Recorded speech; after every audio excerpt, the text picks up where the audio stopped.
राधे राधे। श्री कुंज बिहारी श्री हरिदास आप सभी को देव प्रबोधिनी एकादशी की हार्दिक शुभकामनाएं। आज की एकादशी के जो अन्य नाम है वो है देव उत्थान एकादशी, देव उठनी एकादशी आदि नामों से आज की एकादशी को जाना जाता है। तो आज हम श्री बांके बिहारी जी मंदिर से और स्वामी श्री हरिदास जी महाराज के सानिध्य में देव उत्थान एकादशी की मंगलमयी कथा का श्रवण करेंगे। लेकिन उससे पहले हम अपना ध्यान बांके बिहारी जी के श्री चरणों में केंद्रित करते हैं। नमः कुंज बिहारिण्यै, नमः कुंज बिहारिणे, स्वामी श्री हरिदासाय गुरुणाम गुरुवे नमः। राधा मेरी स्वामिनी, मैं राधे जू को दास, जन्म जन्म मोहे दीजियो श्री वृंदावन को वास। वृंदावन सोवन नहीं, नंद गाँव सो गाँव, बंसी बट सो बट नहीं, श्री कृष्ण नाम सो नाम। वृंदावन के वृक्ष को मरम न जाने कोई, डाल डाल और पात पात श्री राधे राधे होय। वृंदावन बानिक बनो, भ्रमर करे गुंजार, दुल्हन प्यारी राधिका, दूल्हे नंद कुमार। तो अब हम प्रबोधिनी एकादशी की कथा का श्रवण करते हैं। श्री कृष्ण भगवान ने कहा, हे अर्जुन, तुम मेरे बड़े ही प्रिय सखा हो। हे पार्थ, अब मैं तुम्हें पापों का नाश करने वाली तथा पुण्य और मुक्ति को देने वाली प्रबोधिनी एकादशी की कथा सुनाता हूँ। श्रद्धा पूर्वक सुनो। इस संबंध में मैं तुम्हें नारद और ब्रह्मा जी के बीच हुए वार्तालाप को सुनाता हूँ। एक बार नारद जी ने ब्रह्मा जी से पूछा, हे पिता, प्रबोधिनी एकादशी के व्रत का क्या फल होता है? आप कृपया करके मुझे यह सब विस्तार पूर्वक बताएं। ब्रह्मा जी बोले, हे पुत्र, कार्तिक मास के शुक्ल पक्ष की देवोत्थान एकादशी के व्रत का फल 1 सहस्त्र अश्वमेध तथा 100 राजसूय यज्ञ के फल के बराबर होता है। नारद जी ने पूछा, हे पिता, एक संध्या को भोजन करने से, रात्रि में भोजन करने तथा पूरे दिन उपवास करने से क्या क्या फल मिलता है, सो आप समझाइए। ब्रह्मा जी बोले, हे नारद, एक संध्या को भोजन करने से 2 जन्म के तथा पूरे दिन उपवास करने से 7 जन्म के पाप नष्ट हो जाते हैं। जिस वस्तु का त्रिलोक में मिलना दुष्कर है, वह वस्तु भी इस एकादशी के व्रत से मिल जाती है। प्रबोधिनी एकादशी के व्रत के प्रभाव से बड़े से बड़ा पाप भी क्षण मात्र में ही नष्ट हो जाता है। पूर्व जन्म के किए हुए अनेक बुरे कर्मों को प्रबोधिनी एकादशी का व्रत क्षण भर में नष्ट कर देता है। जो मनुष्य अपने स्वभाव अनुसार प्रबोधिनी एकादशी का विधि पूर्वक व्रत करते हैं, उन्हें पूर्ण फल प्राप्त होता है। हे पुत्र, जो मनुष्य श्रद्धा पूर्वक इस दिन थोड़ा भी पुण्य करते हैं, उसका वह पुण्य पर्वत के समान अटल हो जाता है। जो आपने हृदय के अंदर ऐसा ध्यान करते हैं कि प्रबोधिनी एकादशी का व्रत करूंगा, उनके 100 जन्म के पाप नष्ट हो जाते हैं। जो मनुष्य प्रबोधिनी एकादशी को रात्रि जागरण करते हैं, उनकी बीती हुई तथा आने वाली 10 पीढ़ियां विष्णु लोक में जाकर वास करती हैं और नरक में अनेक दुखों को भोगते हुए उनके पितृ विष्णु लोक में जाकर सुख भोगते हैं। हे पुत्र, ब्रह्म हत्या आदि महान पाप भी देवोत्थान एकादशी के दिन रात्रि को जागरण करने से नष्ट हो जाते हैं। प्रबोधिनी एकादशी को रात्रि को जागरण करने का फल अश्वमेध आदि यज्ञों के फल से अधिक होता है। समस्त तीर्थों में जाने तथा गौ, स्वर्ण, भूमि आदि के दान का फल प्रबोधनी एकादशी के रात्रि के जागरण के फल के बराबर होता है। हे नारद, इस संसार में उसी का जीवन सफल है जिसने प्रबोधनी एकादशी के व्रत द्वारा अपने कुल को पवित्र किया है। संसार में जितने भी तीर्थ हैं तथा जितने भी तीर्थों की आशा की जा सकती है, वह प्रबोधनी एकादशी का व्रत करने वाले के घर में रहते हैं।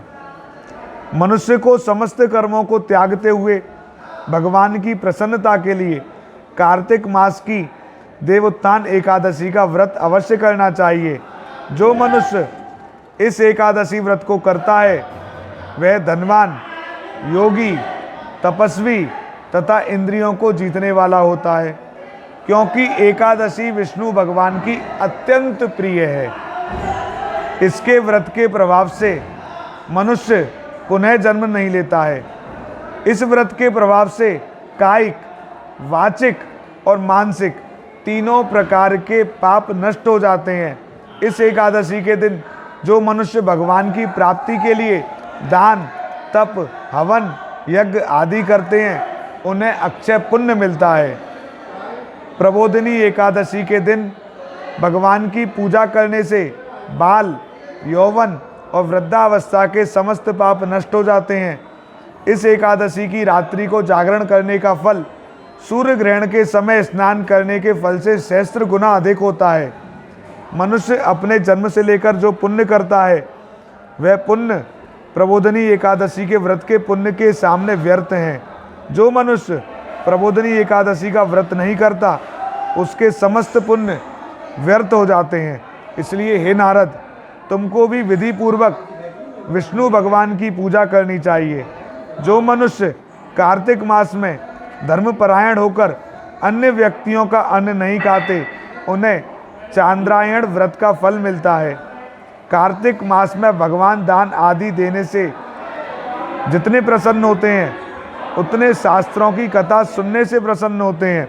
कार्तिक मास में जो मनुष्य भगवान की कथा को थोड़ा बहुत पढ़ते हैं या सुनते हैं, उन्हें 100 गायों के दान का फल मिलता है। यह सुनकर नारद जी बोले, हे परमपिता, अब आप एकादशी के व्रत का विधान कहिए और कैसा व्रत करने से कैसा पुण्य मिलता है वह भी समझाइए। ब्रह्मा जी बोले, हे नारद, एकादशी के दिन मनुष्य को ब्रह्म मुहूर्त में उठना चाहिए और स्नान आदि से निवृत्त होकर व्रत का संकल्प लेना चाहिए। उस समय भगवान से विनय करनी चाहिए कि हे भगवान, आज मैं निराहार रहूँगा और दूसरे दिन भोजन करूँगा, इसलिए आप मेरी रक्षा करें। इस प्रकार विनय करके भगवान की पूजा करनी चाहिए और व्रत प्रारंभ करना चाहिए।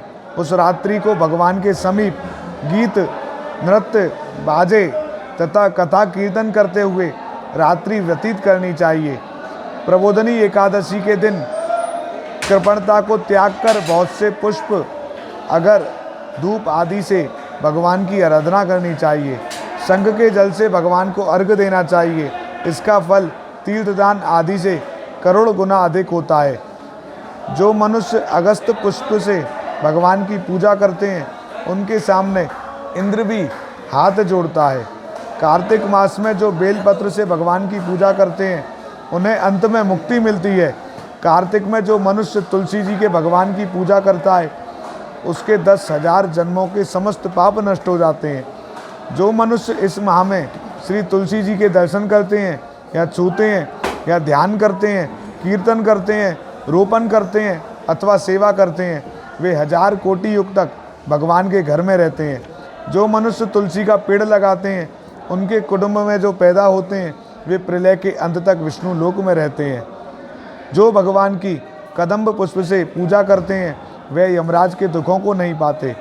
समस्त मनोकामनाओं को पूरा करने वाले भगवान कदम्ब पुष्प को देखकर अत्यंत प्रसन्न होते हैं। यदि उनकी कदम्ब पुष्प से पूजा की जाए तो फिर बात ही क्या है। जो गुलाब के पुष्प से भगवान की पूजा करते हैं, उन्हें मुक्ति मिलती है। जो मनुष्य बकुल और अशोक के फूलों से भगवान की पूजा करते हैं, वे अनंत काल तक शोक से रहित हो जाते हैं। जो मनुष्य विष्णु भगवान की सफ़ेद और लाल कनेर के फूलों से पूजा करते हैं, उन पर भगवान अत्यंत प्रसन्न होते हैं। जो मनुष्य स्वर्ण का बना हुआ केतकी पुष्प भगवान पर चढ़ाते हैं उनके करोड़ों जन्म के पाप नष्ट हो जाते हैं। जो पीले और रक्त वर्ण कमल के सुगंधित फूलों से भगवान की पूजा करते हैं उन्हें श्वेत दीप में स्थान मिलता है। इस प्रकार रात्रि में भगवान की पूजा करके प्रातःकाल शुद्ध जल की नदी में स्नान करना चाहिए। स्नान करने के पश्चात भगवान की प्रार्थना करते हुए घर आकर भगवान की पूजा करनी चाहिए। इसके बाद ब्राह्मणों को भोजन कराना चाहिए और दक्षिणा देकर सम्मान सहित उनको विदा करना चाहिए। उसके उपरांत गुरु की पूजा करनी चाहिए और ब्राह्मणों को दक्षिणा देकर नियम को छोड़ना चाहिए। जो मनुष्य रात्रि स्नान करते हैं उन्हें दही और शहद दान करना चाहिए। जो मनुष्य फल की आशा करते हैं उन्हें फल दान करना चाहिए। तेल की जगह घी और घी की जगह दूध और अन्नों में चावल दान करना चाहिए। जो मनुष्य इस व्रत में भूमि पर शयन करते हैं उन्हें सब वस्तुओं सहित सैया दान करना चाहिए। जो मौन धारण करते हैं उन्हें स्वर्ण सहित तिल दान करना चाहिए। जो मनुष्य कार्तिक मास में उपाने धारण नहीं करते उन्हें उपाने दान करना चाहिए।